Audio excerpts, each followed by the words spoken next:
6월 달은 계절적으로 아주 좋은 계절입니다.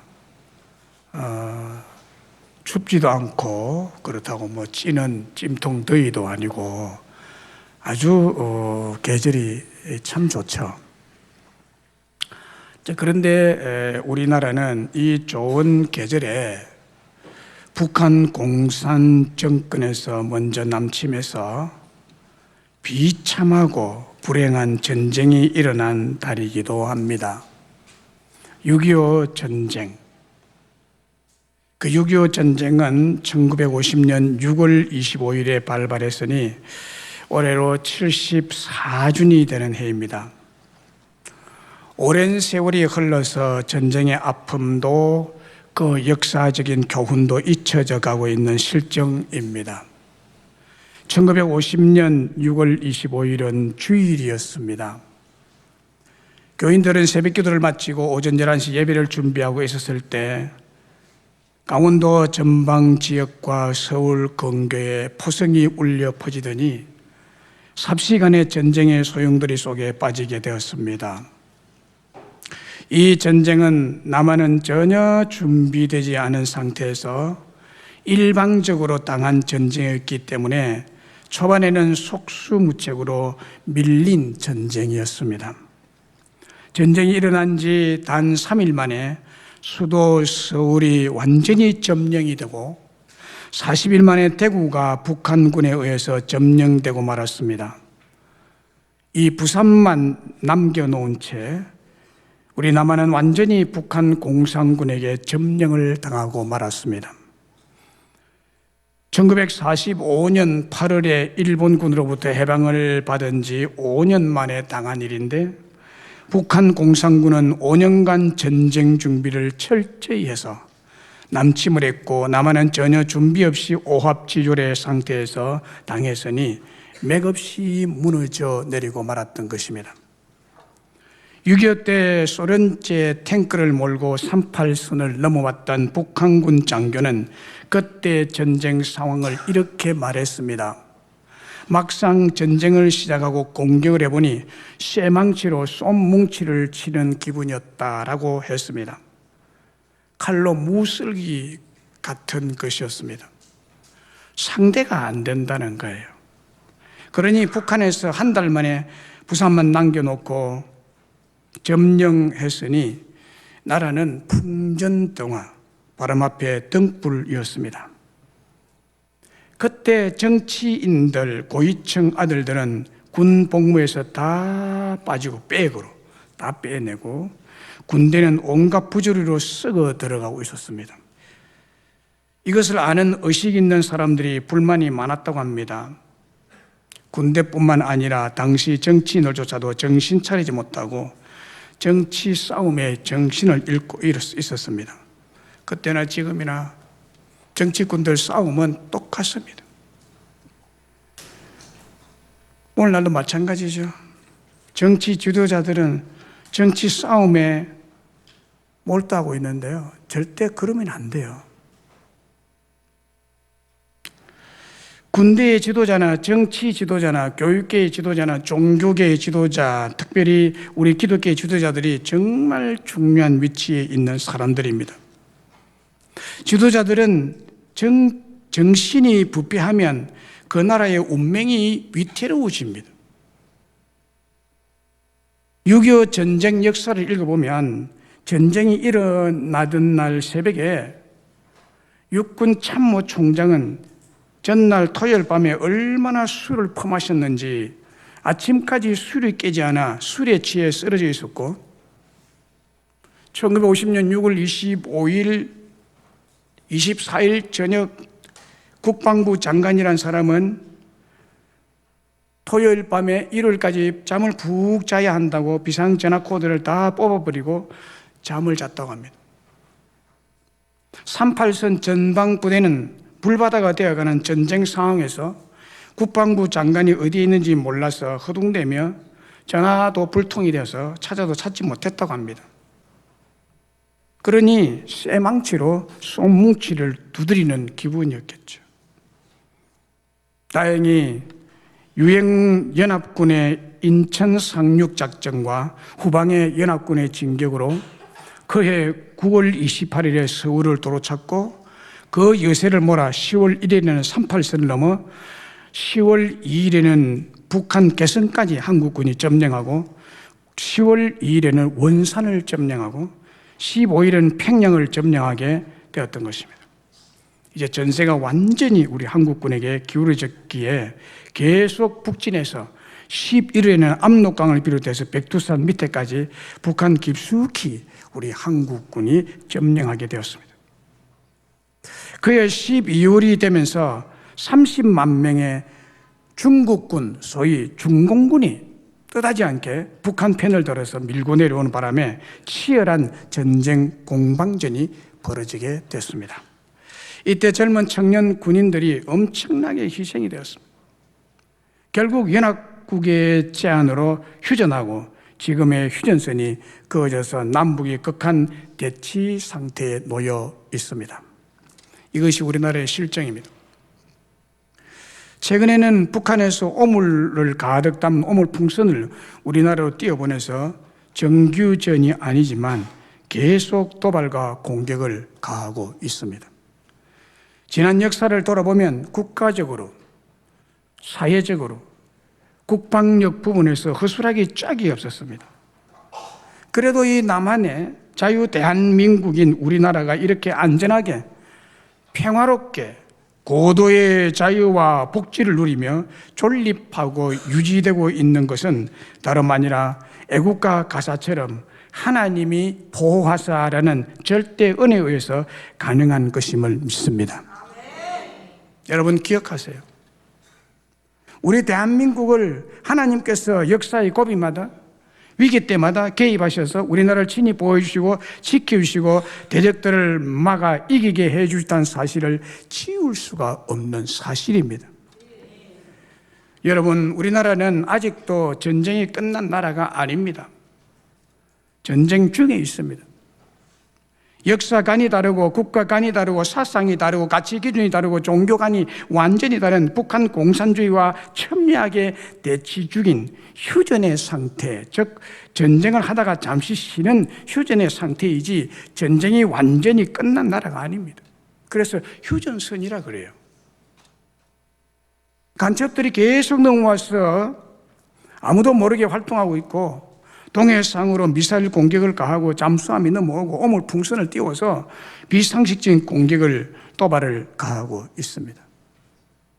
세계의 공산당이 다 없어졌는데도 유독 북한만은 아직도 변하지 않고 북한을 개방하지도 않고 대원군처럼 쇄국 정책을 강화하면서 전쟁에 강분하고 있습니다. 북한 주민들은 먹을 것이 없어서 영양실조와 굶어 죽어가는 사람들이 속출하고 있는데도 한번 뻥 하고 쏘면 끝나버리는 수십억 원이 들어가는 미사일 쏘는데 헛된 낭비를 지속하고 있습니다. 같은 언어를 쓰고 같은 민족성을 가진 같은 민족이지만 북한 공산당은 나라가 자기 개인 것인 양 3대에 걸쳐서 세습을 계속하고 있습니다. 관대자들을 색출해서 공개 처형하고 자유와 인권은 완전히 박탈당한 채 북한 주민 전체가 노예 같은 삶을 지금도 살아가고 있습니다. 교회도 여러분, 아버지 목사가 아들 목사에게 주면 세습이라고 막 야단을 하면서요. 북한 세습에 대해서는 한 말도 말 안 해.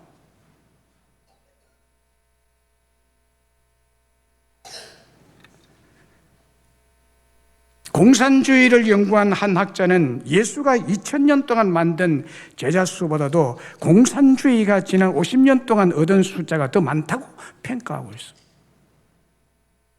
이 학자의 말대로 공산주의는 20세기 내내 이 지구를 온통 붉은 물로 뒤흔들어 놓았습니다. 그리고 이 지구상의 온갖 전쟁으로 행맹으로 사회를 붕괴시키고 백성들을 굶주림으로 피 흘림으로 전쟁터로 강제 노동으로 내몰고 있습니다. 북한 공산주의는 단 한 사람 김정은을 위해서 삶을 바치고 생명을 바치도록 북한 백성들을 몰아가고 있습니다. 어느 사회든 어느 나라든 공산주의 사상이 들어가면 예외 없이 피 흘림과 전쟁, 그로 인한 굶주림과 가난으로 이어지게 되어 있습니다. 지금 이 김 목사가 설교를 통해서 공산주의를 예리하게 비판하고 있듯이 예수 사상인 기독교는 공산주의를 싫어하고 배격하기 때문에, 그래서 기독교가 있는 곳에는 공산주의가 발붙일 곳이 없습니다. 그렇기 때문에 공산주의는 기독교를 가장 싫어합니다. 사랑하는 여러분, 지금 우리나라가 참 잘 살고 있고 자유와 평화가 한없이 보장이 되어 있는 자유민주주의 국가입니다. 그러나 바로 우리 눈앞에 있는 북한에는 세계에서 가장 악랄한 공산주의가 자리 잡고 전쟁 준비에 혈안이 되어 있습니다. 그래서 우리는 아직도 전쟁 중에 있는 나라요, 국민이기 때문에 전쟁의 위험이 있다는 사실을 한시도 잊어서는 아니 될 것입니다. 미국 유니온 신학교 교장인 존 베네트라는 분은 이런 말을 했습니다. 이 땅에 공산주의가 발생한 것은 기독교의 책임이다 라고 했습니다. 일리가 있다고 저는 생각합니다. 우리나라에서도 공산주의자 김일성이가 생겨나서 한반도가 두동강이 난 것도 예수 믿는 성도들의 책임입니다. 기독교의 책임입니다. 당시 북한에도 예수 믿는 성도들의 교회가 아주 많았습니다. 대형 교회도 굉장히 많았습니다. 주의 동절이 많이 그곳에서 사역했습니다. 평양 신학교는 세계적인 신학교였습니다. 세계 기독교 역사상 유래를 찾아볼 수 없을 정도로 큰 부흥의 역사를 기록한 나라와 민족 중에 가장 악질적인 공산주의가 북한에 있다는 것은 정말 예수 믿는 한국 기독교가 깊이 새겨 보아야 될 일이라고 생각합니다. 오늘 본문은 다윗과 일행 600명은 블레셋 땅에서 사흘길을 걸어서 아말렉과 전쟁 싸우기 위해서 시글락이라는 도시에 이르게 됐습니다. 이 성경의 싸움은 공산주의와 자유진영의 싸움은 아닙니다. 우리나라의 전쟁이 그랬다는 거예요. 오늘 본문에 전쟁이 일어났듯이. 오늘 본문에 다윗의 군대가 이곳에 온 이유는 아말렉을 치고 아말렉에게 빼앗겼던 자기 아내와 자녀들과 빼앗겼던 모든 재산을 도로 찾기 위해서였습니다. 600명을 거느리고 아말렉과 싸우기 위해서 소위 전쟁하기 위해서 벳솔 시내를 지날 때에 너무 피곤해서 능히 다윗을 따라 전쟁에 나갈 수 없었던 200명은 그냥 그러면 있어라 너희는 여기에. 요즘 같으면 이거는 뭐 말이 안 되는 소리죠. 그러나 다윗은 가기 싫어하고 힘이 없어 사는 사람들 그곳에 머물게 했습니다. 그리고 400명을 거느리고 아말렉과 싸우러 갔습니다. 다윗과 함께한 400명이 애굽 소년의 안내를 받아서 아말렉 군사들을 추격했습니다. 그때 다윗의 군사 400명이 공격해서 들어오는 줄도 모르고 아말렉 군사들도 블레셋과 유다 땅에서 크게 이기고 약탈한 것들을 기뻐하면서 잔치를 벌이고 먹고 마시고 춤을 추고 있었습니다. 승리에 도취되어서 정신 못 차리고 방심하고 있을 때 다윗이 갑자기 새벽녘에 아말렉을 침공해서 이튿날 저녁까지 쳐서 완전한 승리를 얻게 되었습니다. 전쟁에 동참하지 아니한 200명은 후방 벳솔 시내에 남아 아무런 일도 하지 않은 것은 아니었습니다. 전투에 직접 참여한 400명의 짐을 보관하고 또 전쟁하는 군인들을 위해서 기도하고 응원하고 한없이 죄스럽고 미안한 마음으로 기다렸던 것입니다. 전투에서 돌아온 다윗이 벳솔 시내에 200명에게 문안했습니다. 평강의 여부를 물어보았다는 뜻이죠. 다윗이 전투에 참여한 400명을 대하는 그대로 낙오한 200명에게도 매우 호의적으로 대했다는 말씀이 오늘 말씀입니다. 낙오한 200명도 자신들의 가족들이 잡혀간 이상 아말렉과 전쟁을 기피할 마음은 전혀 없었을 것입니다. 그들은 전임만 있을 뿐 힘이 없었습니다. 그래서 다윗은 전쟁에 나갈 수 없었던 낙오한 200명을 그들의 전장에서 따뜻하게 반겨주었습니다. 이것을 보면 다윗은 믿음의 사람이요 성령이 충만한 사람이었고 공감 능력이 대단한 사람이었습니다. 이것이 오늘 본문의 전체 내용입니다. 이 본문이 오늘 우리에게 주는 영적 진리는 무엇일까요? 그것은 하나님은 전쟁에서 우리를, 하나님 믿는 하나님 백성들을 보호하시고 이기게 하신다는 것입니다. 하나님은 전쟁에서 하나님을 신뢰하고 믿는 자들을 보호하시고 이기게 하십니다. 오늘 우리가 하나님을 믿고 신뢰하고 아주 절대적인 신앙을 가진 성도들을 하나님이 보호하십니다. 그것을 가르쳐주고 있습니다. 그리고 이기게 하십니다. 23절에 보세요. 다윗이 이르되 나의 형제들아 여호와께서 우리를 보호하시고 여호와께서 우리를 보호하시고 우리를 치려온 그 군대를 우리 손에 넘겼은저 그가 우리에게 주신 것을 너희가 이같이 못하리라 라고 했습니다. 하나님이 이기게 했다는 거예요. 하나님이 이기게 해서 전리품들을 거두어 오게 되었다는 거예요. 다시 말하면 전쟁은 하나님께 속한 것입니다. 이것을 알고 있었던 다윗이 하나님께 물었습니다. 사무엘상 30장 8절에 보면 이렇게 말합니다. 다윗이 여호와께 묻자와 이르되 내가 이 군대를 추격하면 따라잡겠나이까 하니 여호와께서 그에게 대답하시되 그를 쫓아가라 반드시 따라잡고 도로 찾으리라. 하나님이 전쟁으로 가라 이 말 허락했습니다. 이 하나님의 응답대로 하나님께서 다윗 편이 되셔서 아말렉과의 전쟁에서 완전한 승리를 거둘 수가 있었던 것입니다. 그래서 본문 23절에서 다윗이 이렇게 고백하죠. 다윗이 이르되 나의 형제들아 여호와께서 우리를 보호했다. 전쟁터에서 말입니다. 여호와께서 우리를 보호하시고 우리를 치려온 그 군대를 우리 손에 맡기셨다. 이것은 하나님이 이기게 하시다는 뜻이죠. 그래서 그가 우리에게 주신 것을 너희만 가져가려고 하지 말고 남아있던 200명에게는 주지 말라고 하지 말라 이 얘기예요. 하나님께 주신 은혜라는 것입니다. 승리도 하나님 주신 은혜요, 승리 이후에 전리품을 가져온 것도 하나님의 은혜라는 겁니다.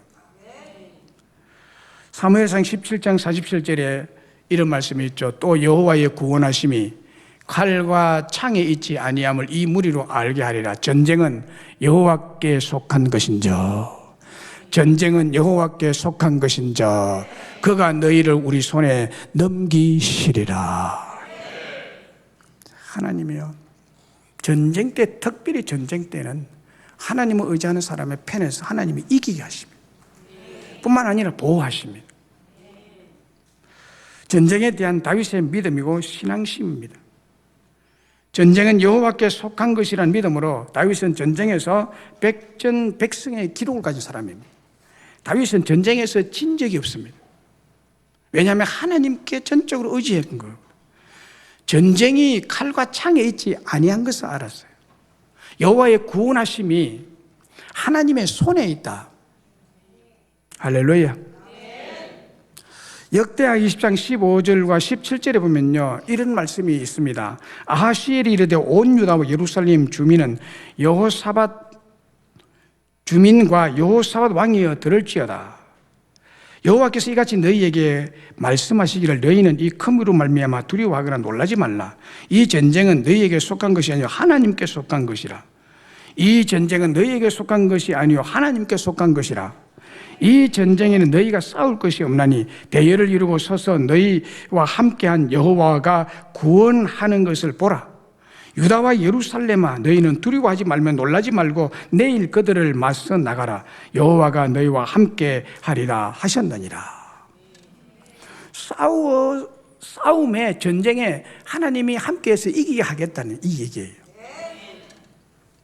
이 전쟁에 너희가 싸울 것이 없다. 이 전쟁이 하나님께 속한 것이다 라고 말합니다. 이 전쟁은 무슨 전쟁인가 하면요, 아람 나라 연합 군대가 쳐들어온 전쟁입니다. 아람 나라 연합 군대. 그런데 이스라엘 나라는 유다 나라, 남왕 유다 나라 한 나라입니다. 그런데 아람 나라는 연합 군대가 쳐들어온 것입니다. 전쟁이 굉장히 유대 나라에서는 불리하죠. 그런데 하나님께서 너희들은 하나님이 이 전쟁에서 너희들을 이기게 하는 것을 가만히 서서 보기만 해라. 근데 오합지졸로 서 있지 말고 전열을 갖추어서, 이 말은 무슨 말인가 하면요, 대열을 갖추어서란 말은 사열 종대, 팔열 행대로 딱 정렬해서 가만히 서가 있으라고요.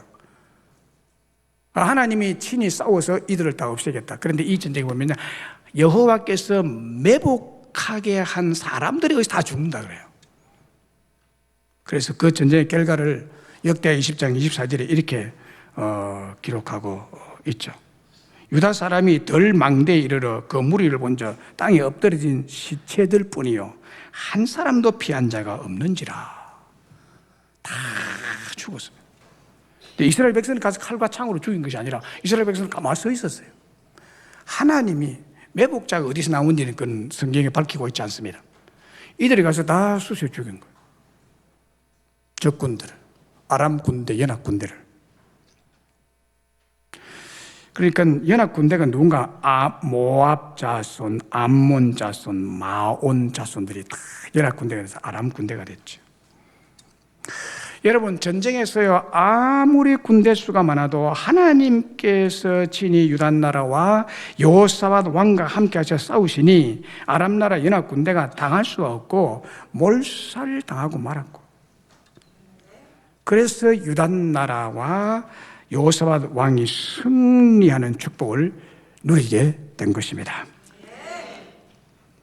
이 전쟁이요, 얼마나 큰 전쟁이었던지, 전쟁이 끝나고 난 다음에 전리품을 거두는데 3일 동안 거두었다고 합니다. 3일 동안. 너무너무 많아가지고. 그렇습니다, 여러분. 국가와 국가 간의 전쟁, 민족과 민족 간의 전쟁, 그 어떤 전쟁도 하나님께서 주도하시고 하나님의 권한에 속한 것임을 믿으시길 바랍니다. 우리가 싸우는 영적 전쟁도 마찬가지입니다. 앞에서도 말씀드렸지만 우리나라 6.25 전쟁 때도 비슷한 상황이었습니다. 북한의 공산주의자 김일성이가 전쟁 준비를 완벽하게 하고 남한의 파견, 그 당시에 남한에 파견된 간첩들로 말미암아 남한의 행편을 완전히 알고는 쳐들어왔죠. 그래서 한 달이면 완전 정복할 형편없는 대한민국 남한의 군대와 국방임을 알고 자신만만하게 쳐들어온 것입니다. 김일성의 예측대로 남한은 한 달 만에 부산만 남기고 완전히 다 점령당했습니다. 그러나 부산에 모이던 전국의 성도들과 목사님들이 부산 모교회에 모여서 할 게 뭐 있어요, 전쟁통에. 목회도 다 중지돼 버리고. 서울 지방에, 북한 지방에 있었던 교회 목사님들이 전부 성도들 전부 다 내려와서 부산에 다 모여있어요. 피난 와가지고. 밤낮 기도밖에 없죠. 밤낮 집회합니다. 그게 뭐 유명한 목사님들 다 모였잖아요. 주 살기 위해서 부산에 다 모였으니 하나님이 부산에다 다 모아가지고 밤낮 기도하고 금식하며 이 나라를 구해달라고 부르짖었습니다. 이 기도의 응답으로 전 세계를 움직이고 연합군들이 속속 대한민국을 공산주의에서 구하려 전쟁에 참여함으로 대한민국이 이기게 되었던 것입니다. 바람 앞에 촛불 같은 위기의 순간에 하나님께서 도우심으로 지금 우리나라가 존재하고 있는 것입니다. 공산주의자들은 하나님을 가장 싫어하고 교회를 불살하고 잔멸하고 주의 종들을 없애는데 혈안이 되어 있습니다. 공산주의자들의 소나기에 우리나라를 넘겨줄 수 없었던 것이 하나님의 뜻이요 하나님의 도움이었습니다. 인천 상륙작전을 감행하는데 진두지휘관 지휘관 누군지 아시죠? 메가더 장군. 메가더 장군 신앙이 독실한 크리스찬입니다. 하나님을 의지하고 얼마나 기도 많이 했겠습니까? 인천 상륙작전을 감행할 때. 하나님은 그 메가더 기도, 메가더 장군이 기도의 사람입니다. 그가 자기 자녀들을 위한 기도가 지금도 우리에게 전해지고 있잖아요. 그처럼 그는 기도의 사람. 우리나라에 파견돼가지고 우리나라를 도우는 연합군 사령관이 메가더 장군. 인천 상륙작전 허리를 딱 잘라가지고. 놀라운 일이죠. 1967년 6월 중동에서 또한 전쟁이 발발했습니다. 이슬람 종교의 아랍나라 13개 국가가 연합해서 그 조그마한 이스라엘을 완전히 침공했습니다. 이번 기회에 이스라엘 나라를 완전히 다 없애버리자라고 합의를 했습니다. 중동에 이슬람을 믿는 13개국 나라입니다. 13개의 나라도 아니고 10개의 나라도 아니고 13개의 연합 군대들이 지상에서, 바다에서, 공중에서 이스라엘을 갑자기 침공했습니다. 이스라엘 나라도 1948년에 해방되었죠. 그리고 1967년에 전쟁이 일어났으니 이스라엘 나라가 세워진 지 20년 만에 아직 나라 구실도 잘 못하던 때에 전쟁이 일어난 겁니다. 석유를 팔아서 축적한 돈으로 현대 무기를 준비한 아랍 연합군들은 세 곳에서, 공중에서, 육지에서, 바다에서 쳐들어왔습니다. 모두 전 세계민이 이 전쟁은 아람의 승리로 간단하게 끝날 줄 알았고, 이제 유대인의 국가 이스라엘은 지상에서 영원히 사라질 것이라고 그렇게 믿었습니다. 그때 이스라엘에서 한쪽 눈이 애꾸인, 한쪽 눈이 없고 한쪽 눈만 가져 있는 이스라엘의 전체 군 사령관인 모세 다이안이라는 장군이 기자회견을 합니다. 그는 기자회견에서 다음 세 가지를 언급합니다. 첫째는 우리는 2500년 동안 기다렸던 이 나라의 독립을 얻었다. 우리는 이 전쟁에 개입하지 않을 수가 없다. 그래서 싸움하지 않을 수 없다. 둘째, 이 전쟁은 빠른 시일 내에 끝날 것이다.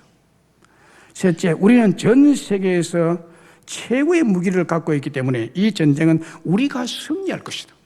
자신 있게 기자회견을 해서 전 세계에 알렸습니다. 기자회견 이후에 미국과 소련의 정보기관은 전 세계의 정보망을 동원해서 유대인의 군인들이 갖고 있는 세계 최고의 무기가 무엇인지 집중적으로 알아보기 시작했습니다. 그것이 핵무기인가? 핵무기라면 전 장병이 다 가지고 있을 수가 없는데 핵무기는 아닐 것이라고 생각했고,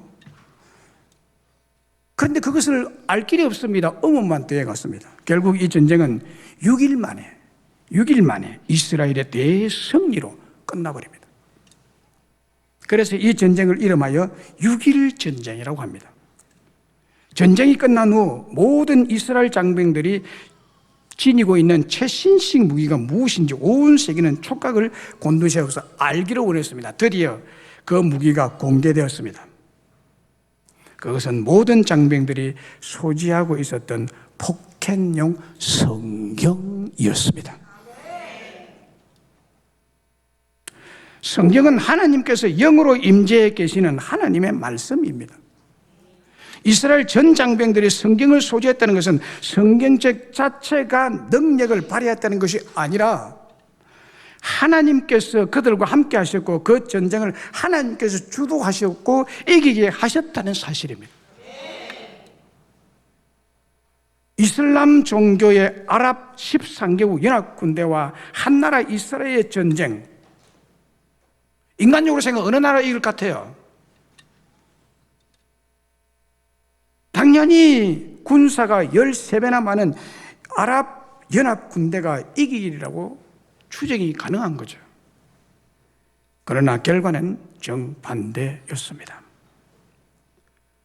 전쟁은 하나님의 권한에 속한 것이기 때문에 우상을 믿고 인간의 힘을 믿고 군대와 전쟁에 능하신 하나님을 의지하고 믿는 군대의 전쟁은 아무리 군사의 숫자가 적더라도 하나님이 함께하고 도우시는 군대가 이기고 승리하게 되는 줄로 믿습니다. 오늘 우리들의 전쟁은 무엇일까요? 오늘 여러분들의 전쟁은 뭐예요? 여러분들이 전쟁하고 있다고 생각하십니까? 아니면 전쟁 중인가요? 그렇습니다. 기억하세요. 믿는 우리 성도들 모두는 지금 죽느냐 사느냐의 운명이 달린 치열하고 위험한 전쟁을 하고 있는 전쟁 중입니다.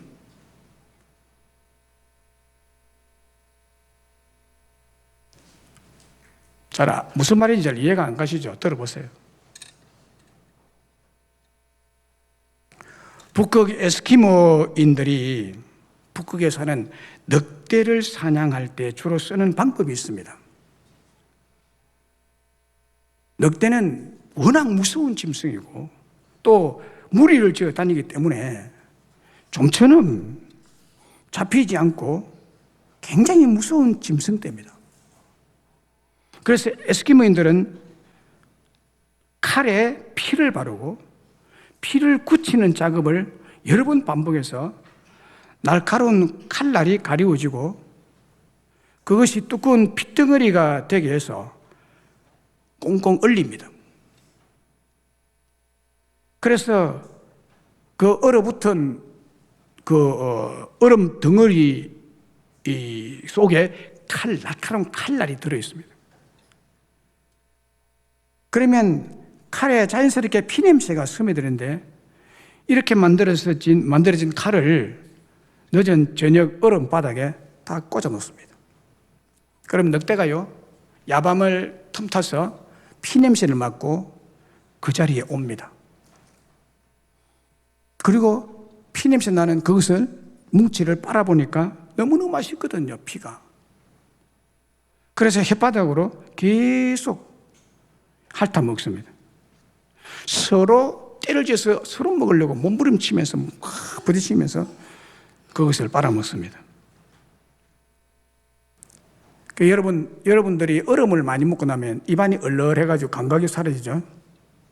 약간 붓기도 일어나고요. 얼음을 먹으면 그렇죠. 근데 이 늑대들의 입안도 혀도 완전히 굳어버립니다. 감각이 없이 피만만 계속 먹으면서 빨아먹으니까 이제 칼날이 드디어 드러나기 시작합니다. 그 날카로운 칼날이 늑대의 혀를 완전히 갈기갈기 찢어 놓습니다. 그래도 감각을 잃고 피 빨아먹는데 정신을 팔리고 이게 혀가 완전히 되어서 자기 피를 이제 자기가 빨아먹게 됩니다. 이렇게 아침이 되면 늑대는 자기 몸에 피가 다 빠져 죽고 맙니다. 피의 유혹에 빠진 늑대는 고통도 느끼지 못한 채 그렇게 생명을 잃고 마는 것입니다. 늑대에게 칼이든 피맛이 매력적으로 유혹하듯이 오늘날 여러분들에게 사람들에게는 죽음의 칼이 숨겨진 죄가 이렇게 맛있는 매력 1순위입니다. 죄는 이렇게 우리가 잘 알지 못하는 순간에 우리를 유혹해서 그 대가로 영원한 죽음을 선물로 합니다. 죄에 빠진 인간은 자신의 몸에서 사망의 피가 흐르는 것을 느끼지 못하고 칼날을 할려 늑대처럼 죄의 물을 마시며 죄의 결과로 인해서 죽고 마는 것입니다. 핏덩어리 속에 날카로운 칼날이 든 피냄새로 늑대를 유혹하듯이 죄는 그 속에 죽음의 칼이 든 술과 돈과 쾌락의 냄새로 성도들을 유혹하고 있습니다. 우리 믿는 성도들의 전쟁은 바로 이 은밀한 죄의 유혹과 맹렬한 전쟁을 하고 있는 중입니다. 이것을 알고 살아가십니까? 죄와 전쟁을 하십니까?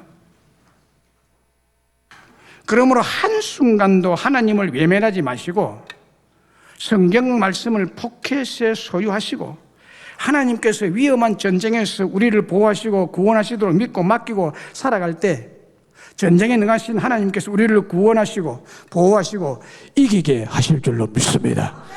죄에서 승리하게 하실 줄로 믿습니다. 이 엄흉한 죄 속에 가려워진 날카로운 칼날을 피하여 가게 하실 줄로 믿습니다. 그러면 버솔의 공동체는 어떤 공동체였습니까? 버솔의 공동체는 사랑의 섬김과 나눔의 공동체, 곧 교회의 모형입니다. 23절로 24절에 다윗이 이르되 나의 형제들아 여호와께서 우리를 보호하시고 우리를 치러온 그 군대를 우리 손에 넘기셨은즉 그가 우리에게 주신 것을 너희가 이같이 못하리라. 하나님이 주신 물건을 가지고 네가 마음대로 주라 마라 할 수가 없다. 이 일에 누가 너희에게 듣겠느냐? 전장에 내려갔던 자의 분깃이나 소유물 곁에 머물렀던 자의 분깃이 동일할지니 같이 분배할지니라. 자, 여러분들은 이 일에 대해서 어떻게 생각하십니까? 좀 정의심이 강한 사람들은 부설 시내에 남아있고 전쟁에 참여 안 하면 주지 마라 이랬겠죠. 그죠? 그 왜 주노 그 멀쩡하게 놀고 있는 우리는 전쟁의 위험에 칼의 위험에 그냥 목숨 걸고 싸워서 우리가 가져왔는데 이걸 이 사람들이 나눈다? 그런 사람 있죠. 교회를 다니도 아주 독한 사람들.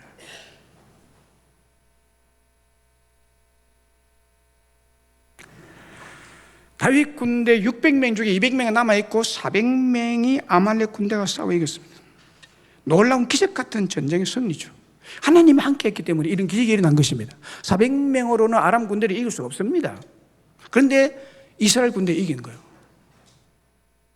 400명 중에 한 명도 죽지 않은 완벽한 전쟁의 승리였습니다. 전쟁에서 승리보다는 더 어려운 문제가 이스라엘에게 남아 있었습니다. 이 다윗 군대들에게 남아 있어요. 그 문제는요, 전쟁에 승리한 전리품을 나누어 가지는 것이었습니다.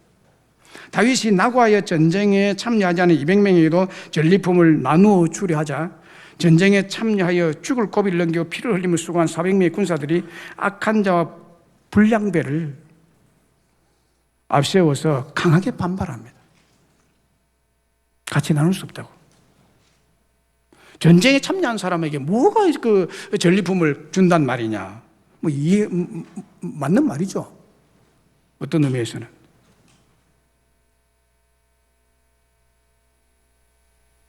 (400명만이) 전리품을 가져야 된다. 그렇게 말했죠. 어쩌면 당연한 주장이에요. 권리입니다. 그들에게 큰 공로가 있기에 전쟁에 참여한 사람은 그렇게 주장할 수가 있는 일입니다.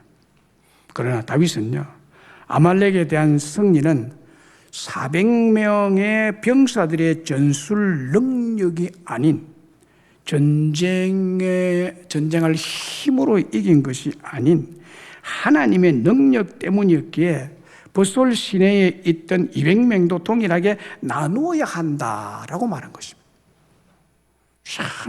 참, 이거는 육신적인 생각으로는 이해가 잘 안 되는 일입니다. 이러한 다윗의 공정한 분배는 믿음에 의한 것이고 또한 성경적이고 성령 충만한 사람의 마음인 것입니다. 그리고 대단히 신앙 용기가 있는 훌륭한 결정이었습니다. 그런데 보세요. 민수기 31장에 보면요, 이미 전쟁에서 거두게 된 전리품을 나누는 원리를 하나님 모세에게 이미 가르쳐 줬습니다. 민수기 31장 27절에는 이렇게 나누라고 말합니다. 그 얻은 물건을 반분하여 절반은 전쟁에 나갔던 군인들에게 주고 절반은 회중에게 주고. 이 말이 무슨 말인가 하면은 절반은 전쟁에 싸웠던 군인들에게 주고 나머지 절반은 전쟁에 참여하지 않은 백성들에게 나머지는 돌려라, 이 말입니다. 전쟁에 참여한 군인들이 전리품을 다 100% 다 가져가는 것이 아니다. 성경이 이미 명백하게 모세를 통해서 전리품에 대한 나누는 원리를 말하고 있습니다. 다윗은 이것을 이미 알고 있었던 것입니다. 왜 이렇게 절반씩 나누어야 되나? 전쟁에 참여한 사람과 전쟁에 참여하지 않은 사람이 전리품에 대해서 전쟁에 참여한 사람이 다 가지 않고 절반씩 나누느냐 하면 전쟁의 승리는 군인의 힘에 의해서 된 것이 아니기 때문이고 오직 하나님이 주신 것이고 전리품도 하나님이 거두게 하신 것이고 따라서 전쟁에 불참했던 용사들의 일반 백성들과 회중들도 모두 하나님의 백성으로서 같은 행전한 연대 의식의 근거에서 같이 나눠야 된다는 말이에요.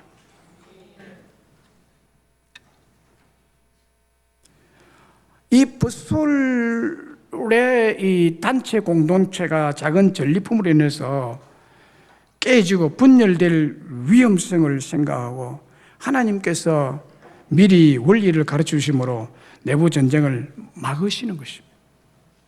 다윗은 하나님 마음에 합한 결정을 하였고 보통 사람들과 군사들이 보지 못한 먼 미래를 바라보는 영적 분별력과 통찰력이 있었기 때문입니다. 여러분에게도 이런 지혜와 통찰력이 있으시기를 간절히 바랍니다. 하나님의 이름 아래 모인 공동체는 바로 우리 교회인데 이 교회는 사랑과 섬김과 나눔의 실천의 장이 되어야 합니다. 섬기는 공동체, 나눔의 공동체.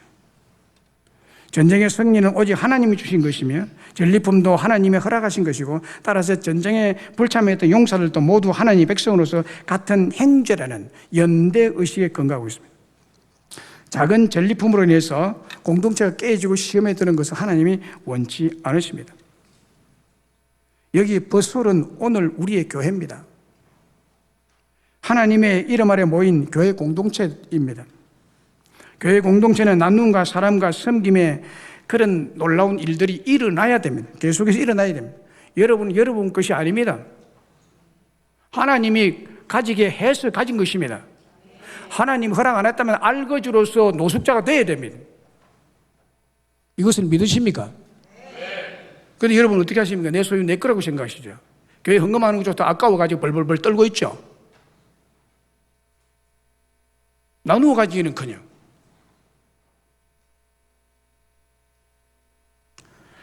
교회는 충성하고 수고하는 중직자들이나 연약하고 힘이 없고 병약하여 자기 앞가름도 못하는 초신자들과 사랑의 섬김과 나눔을 같이 하는 은혜의 공동체가 되어야 될 줄로 믿습니다.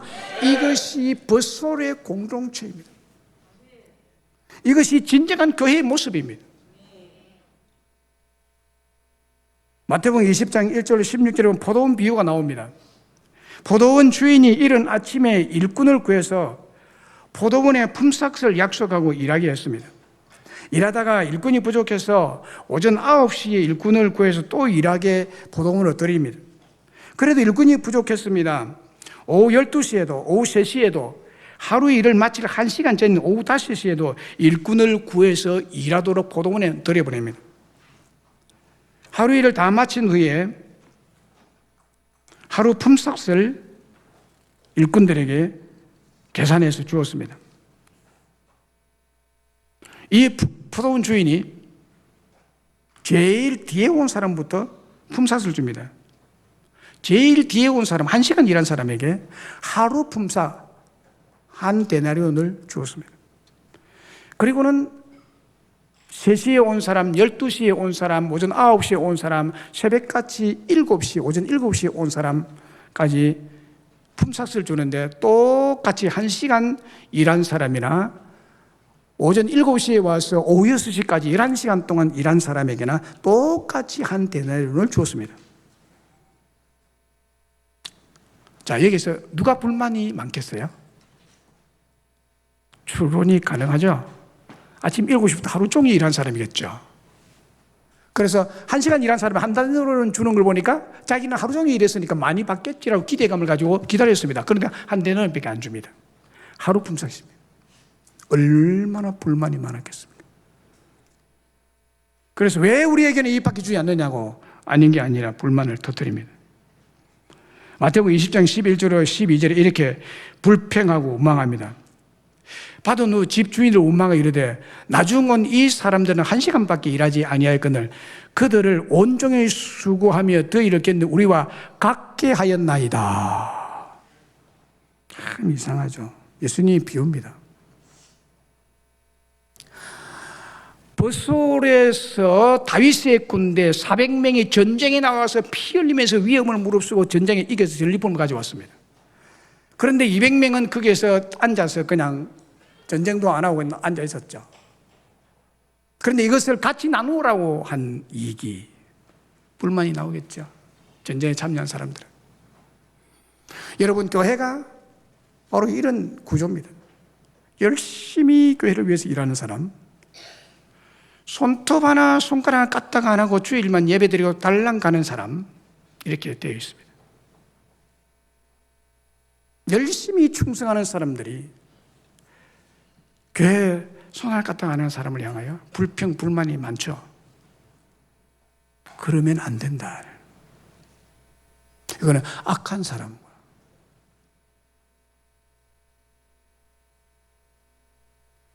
여기에 보면요, 다윗과 함께 전쟁에 갔던 자들 가운데 악한 자와 불량배가 나옵니다. 이들이 말하는 거죠.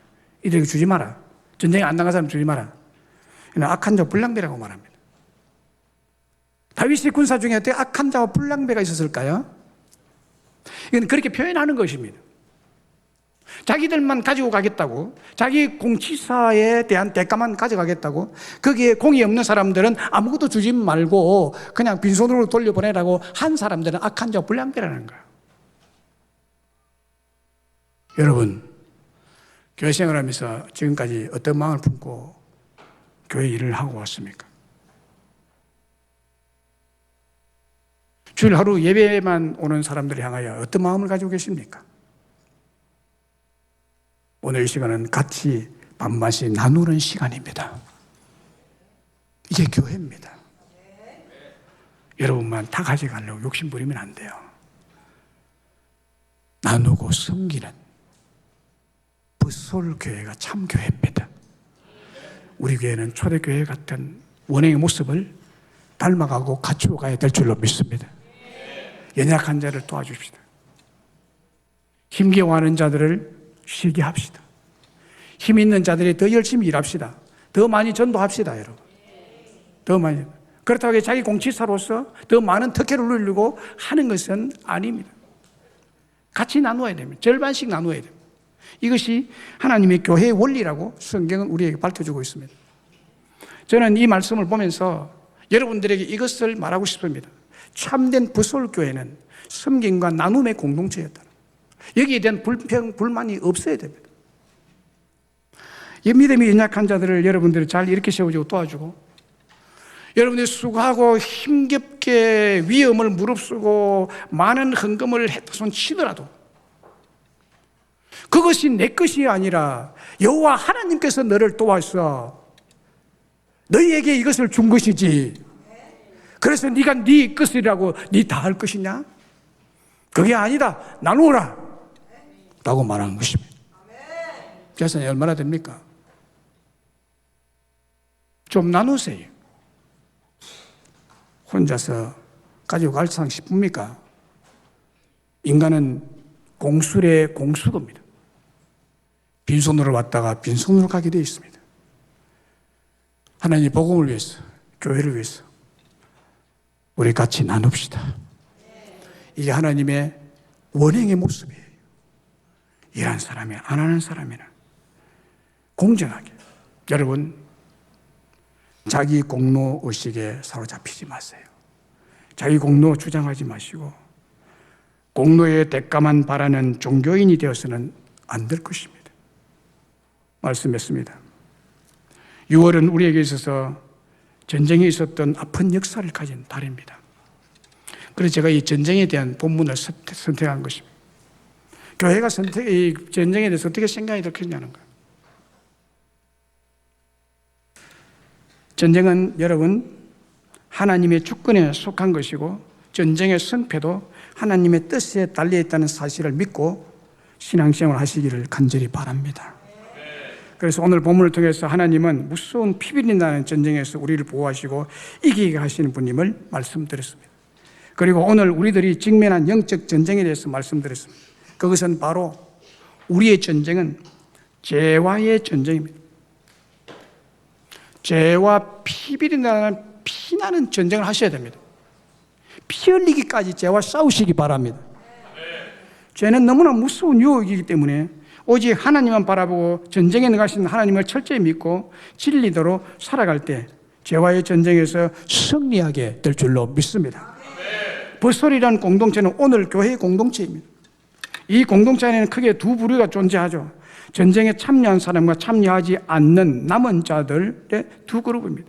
이 두 그룹이 합해서 교회가 되는 것입니다. 이 교회를 교회되게 하신 것은 하나님의 능력과 권세로 되어진 것임을 철저히 믿으셔야 됩니다. 여러분의 공로로, 여러분의 힘으로 교회가 교회되는 것은 아닙니다. 내가 이렇게 헌신하고 섬기고 전도했기 때문에 교회가 된다? 천만에요. 하나님이 되게 하셔야 되는 것입니다. 그러므로 교회는 오직 사랑의 섬김과 나눔의 공동체가 되어야 됨을 말씀하고 있는 것입니다. 교회 공동체의 한 사람인 믿는 우리들은 절대로 이기심과 욕심, 공로의식과 이기주의자가 되어서는 안 됩니다. 이 이기심과 욕심, 공로의식과 이기주의는 가난과 분열과 전쟁의 악순환을 가져오고 교회는 늘 시험과 실패의 심판을 자초하게 되는 것입니다. 그러나 다윗처럼 공정한 사랑과 헌신으로 섬긴다면 우리 교회는 승리의 공동체, 은혜의 공동체, 축복의 공동체가 될 줄로 믿습니다. 우리 모두 이 교회의 공동체에서 여러분들이 승리하고 그 전리품을 나누어 가지는 축복의 사람들이 다 되시기를 주의 이름으로 축원합니다.